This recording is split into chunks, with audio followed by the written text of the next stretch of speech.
With me today in the studio is Todd Sampson. I'm actually thrilled that he's here. He's the CEO of ad agency Leo Burnett. You know him from the TV shows Gruen Planet, Gruen Transfer, and The Project.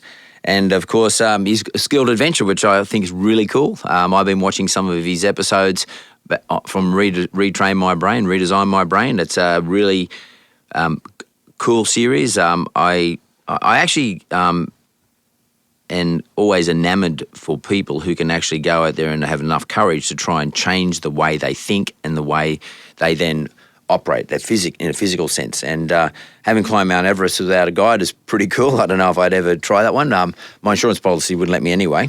So it's great that he's here. I really want to have a mag to him. I think we should talk about Redesign My Brain. I mean, whose idea was that, man? Yeah, it was originally a guy called Paul Scott. So he had this rough idea on focusing on the science of the brain, how the brain changes. And the premise of the show, which is a remarkable premise, and it's a revolution that most people don't even know about, is that for nearly 70 years, science told us that our brain was fixed. You're born with what you have. That develops rapidly up until the age 7. It then sort of peaks at 30 and then steady decline for the rest of your life. And now the new science has come out and said that's absolutely false. In fact, you can positively correct your brain at any age, whether you're 80, whether you're 15. It is phenomenal to think about. We carry around in our head arguably the most sophisticated thing in the known universe, and we know very little about it. So, given that we can change it, what do you mean by that? I mean, like, A, what do you mean by it? And B, what's the process you've experienced? Yeah, so you can do many things. So you can improve your speed of thinking, you can increase your memory, you can, your processing speed can go, your attention control can be changed. So there's many, many things you can do with your brain. It rewires. And the best analogy or metaphor that I've heard for it is like a highway. As we grow in our brain, we have multiple highways. And for many people, the neurons travel on a fixed highway for most of their lives. But you can change the highways. But you can have new roads, you can reconnect roads, and that's plasticity. So it's a rewiring. And there's a couple of really, really fundamental ways of doing that. One of the best techniques around is meditation. Non-denominational, but meditation is an extremely, extremely good brain training exercise. Attention control is another really, really, really excellent way of retraining your brain. And forced adaptation, which you do a lot of, but is put yourself in unfamiliar situations and allow your brain to cope with it. Most brain adaptation takes place outside our comfort zone. Like I get asked a lot by young people, what's my recommendation to help them succeed in business and it always throws them off. And I say 10 minutes in the morning of quiet. And they go, really? How about studying, the digital landscape? And I'm like, no, 10 minutes in the morning of quiet. So 10 minutes of breathing, that's it. It doesn't have to be anything special, doesn't have to be anything unique. Just, for a lot of people, count their breaths, up 1, down 2, go to 10. When you lose your attention, go back to 1 again. And keep doing it. And try to, eventually you'll be able to do 10 minutes of that. So meditation, Mark, would be my number 1 recommendation. My second recommendation, visualization. Well, okay, where do you learn meditation? I mean, you can... How do you meditate? You just learn off the internet? I mean, how's it work? Yeah, get it down on an app. I know it sounds very today, but there's plenty of apps. One I use is Headspace. It's an English app. It's really, really good. There's plenty of them. And you don't have to go and join a yoga school. You don't have to levitate. No. This is just something you can do anytime, anywhere on your own. That's right, on your own. And and it's very good under pressure. So in business, when you're in negotiations and you feel, this is not going well, instead of moving into reactive mode, as most people do, because one of the keys to negotiation is never get to positions. So stay at interests and negotiate on interests. As soon as you get to positions where Mark Bouris says, I want this, and I'm sure you've done it quite a few times, and this guy goes, I want this. You're dead. You're dead. It's not going to work. You have to stay at interests. Meditation, quiet yourself down and relaxing for a moment, having the pause before you react to what they say could save you or make you millions of dollars. So there's no point in arm wrestling with the Dalai Lama then? No, there's no point in arm wrestling with the Dalai Lama. But just to if you haven't seen the show, meditation can also help with pain. I had a former commando, Paul Kael, in the series as well. And when I asked him, and he doesn't know the science, and he did 6 tours, and he was in Iraq 3 times. And when I asked, and he's got 6 black belts in different martial arts, and when I asked him about pain, he said you need to contextualize pain. And his whole thing was, which did freak me out a little bit, he said if you were going to get cut, if you're in battle and you're going to get cut, you would rather be cut in the arm than cut in the heart. So in some ways, the superficial wound is good, isn't it? And I'm like, I don't think that's good. And he goes, it's good comparatively, isn't it? Relatively speaking. Yeah. And I said, well, yeah, it is. And he goes, well, that's how you have to see it.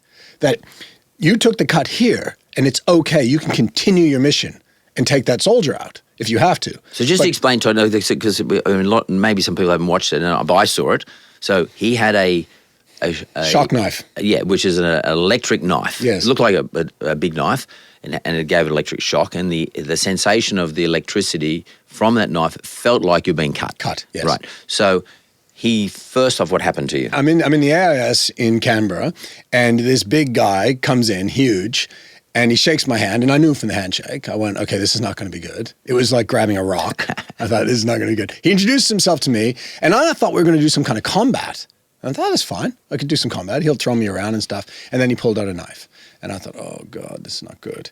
And then he turned on the knife. And the knife had high voltage, just enough to make it feel like I've been cut open, but not enough to permanently damage me. So just on that boundary line. And he turned it to 3. He turned it to full bore. And he just stuck me with it, and it was pretty painful. He chased you around the mat. Chased me because he said, "Don't go off the mat." Yeah. And then off camera he was going, yeah, little girl, they didn't hurt that much," and I was totally in shock. Right? Literally, I mean, pardon the pun, but he was sticking me, and he had me down. He was jabbing me and all this. It was pretty full on. And as a 6 belts, he had no problem containing me and sticking me. But he then taught me, like the scientist really, on how to contextualize the pain. And then he redid the thing to me. And he made me think it's more important to absorb a little bit of pain to survive than it is to worry about how much that hurts. He said, soldiers put pain in context. They don't run away from it. They see it as a part of what they do. And what he did was he showed you some crafts. He said, okay, if you can take this bit of pain, I'll show you a skill whereby you, Todd, can effectively disarm him, but you had to grab him by one arm while you might be getting cut on the other arm. Yes. And he showed you the skill. Without the ability to contextualize the pain, you would never have been able to apply the skill. Yes. That's the whole point.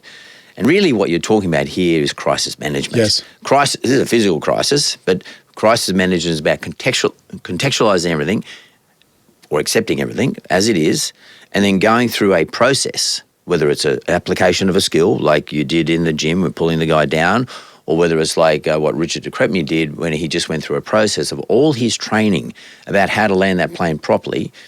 That crisis management process, the acceptance of the crisis and then going through a process is what people need to apply to business. Yes.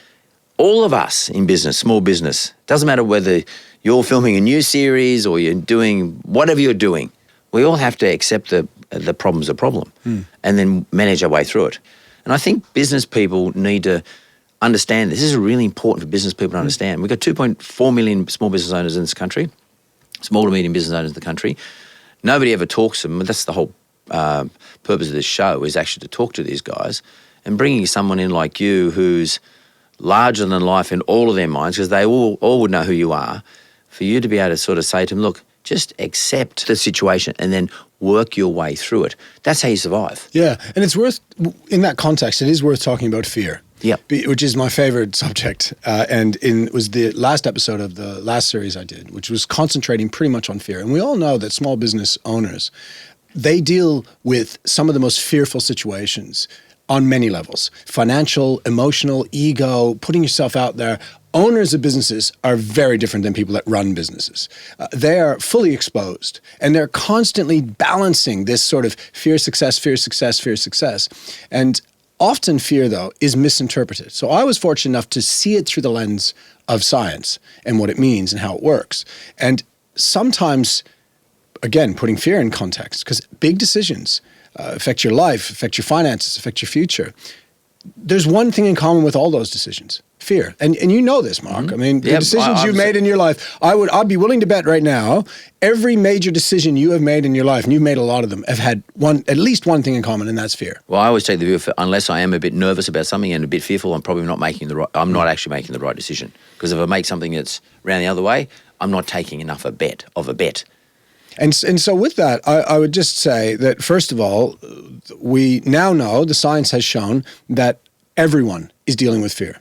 There are no exceptions. There is no such thing as fearless. Fearless is just lying to yourself. Because what makes us unique, one of the unique things that humans have over all other species, is that we can feel fear and then go through it. Where every other animal feels fear and instinctually needs to react. Well, we can go, okay, I feel that. I know the risk I'm about to take with this business is big, but I'm going to take the next step forward, where every other species would never be able to do that. So, two of the best ways of overcoming fear, one I've already explained, meditation, and the second one is visualizing. Now, if you look at the most successful people in the world across businesses, most of them meditate in some way, and a lot of them visualize. They visualize the outcome, they visualize the meeting. You know that thing we often say to people when they're going into negotiation, we say to them, you need to visualize the outcome. You need to think about how you want that meeting to end before you step in. And there's a higher chance of you getting there than you just walking in the room. Visualization is as powerful a tool for business people as meditation would be. So what would be your one piece of advice in terms of fear, the fear factor, what would be your one piece of advice to business owners? I have a presentation that I give around this notion of 5 minutes, and this is what I say to a lot of business owners, is that first of all, recognizing and understanding that you're afraid is really good. It's good. It's a sign of strength, not of weakness. A lot of people think, A-type personalities think, oh, if I said I was afraid, it's a sign of strength. It's a sign of self-understanding, and awareness. That's the first thing. The second thing is, often when it comes to decision-making in business, the difference between good and great can be 5 minutes. Can be just holding out a bit longer, not caving into your fear. A lot of decisions that I've made in business, I've just held out longer. I just have not caved into it, and the doors opened up and things changed. The overnight test, right? The science has now shown they're 3-to-1 more effective doing the overnight test. So overnight test people that say, let's sleep on it. 3-to-1 than those that don't. So much more effective. Much more effective. Sleep on it.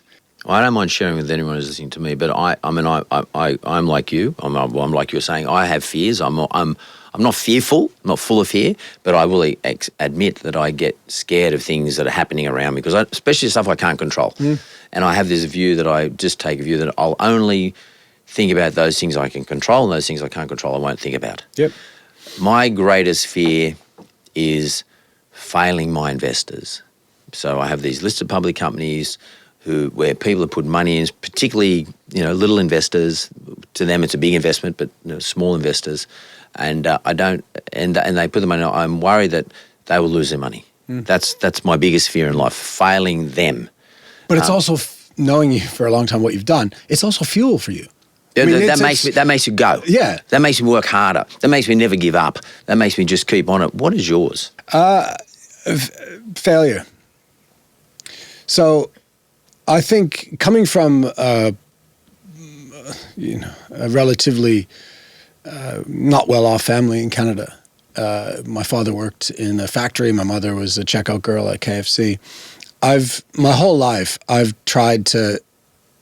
I think I've chased this insecurity race. I remember my dad saying to me once. He shook my hand, and he was a factory worker. All I remember my dad was taking off his boots at night. Like I remember him unlacing his steel toe boots at night. And I remember once he shook my hand, and then he turned my hand over, and his hand was all full of calluses, and it was just a mess. And he said, "Todd, use your brain. You don't need to be doing this stuff." And I think I've chased that my whole life. That's a funny thing you say, because I'm exactly the same. A lot of people think of lots of things about me, but I still see myself as the kid from west suburbs of Sydney. And I'm not sure if I'm insecure, but I'm scared that all the things that I have will be taken away from me. And it's nearly like I don't deserve them. Yeah. And it's not real. It's not mine. And in fact, I don't even think of things as mine as such, because I didn't grow up in that environment. The thing that drives me is I'm just always still surviving. The way I look in my life is every day is a day of survival. And that's, as a business guy, that's what I say to small business owners, just look at today's today. You're going to survive today. You're going to do what it takes to survive today. Don't worry about tomorrow or the next week or the month after or what happened yesterday. Today is your day of survival. And I think it's like a basic instinct that we all have. If we go back a million years, that's probably what we were doing on a daily basis. We didn't get eaten, and then we could get something to eat. Now, I think if we can just do that in a basic sense, that's a good way to run a business. Don't try to be Mr. Successful and or benchmark yourself against this guy, that woman, and I'm going to do better than him, or I'm going to have this car, or I'm going to have that house. Those things come, I think, over time. You can't influence those things. They come over time. But the real success is, can you survive daily? Yeah. Is that something you employ? Yeah, I mean, you just reminded me of Ed Hillary. It was one of my heroes, and he said that people don't set out to be remarkable. They set out to do remarkable things. And I think that's pretty wise advice, is don't concentrate on you and who you are. Concentrate on doing something amazing. And for small business owners, they're doing that. They're some of the biggest risk takers around. I mean, we look at, I end up doing things like climbing or high wire walking and stuff, but the real risk is to put yourself, your family, your mortgage, in many cases, your ego on the line to create something successful. And but the goal is not for you. The goal is not for you to be successful. That's a byproduct of you trying to do something great. And for most people, they have a mission with their small businesses. And that mission is worth a lot. If that drives you, that is worth a lot. I could sit here and listen to you for hours, but Todd Sampson, thanks very much. Pleasure. Thanks for having me, Mark. You're welcome.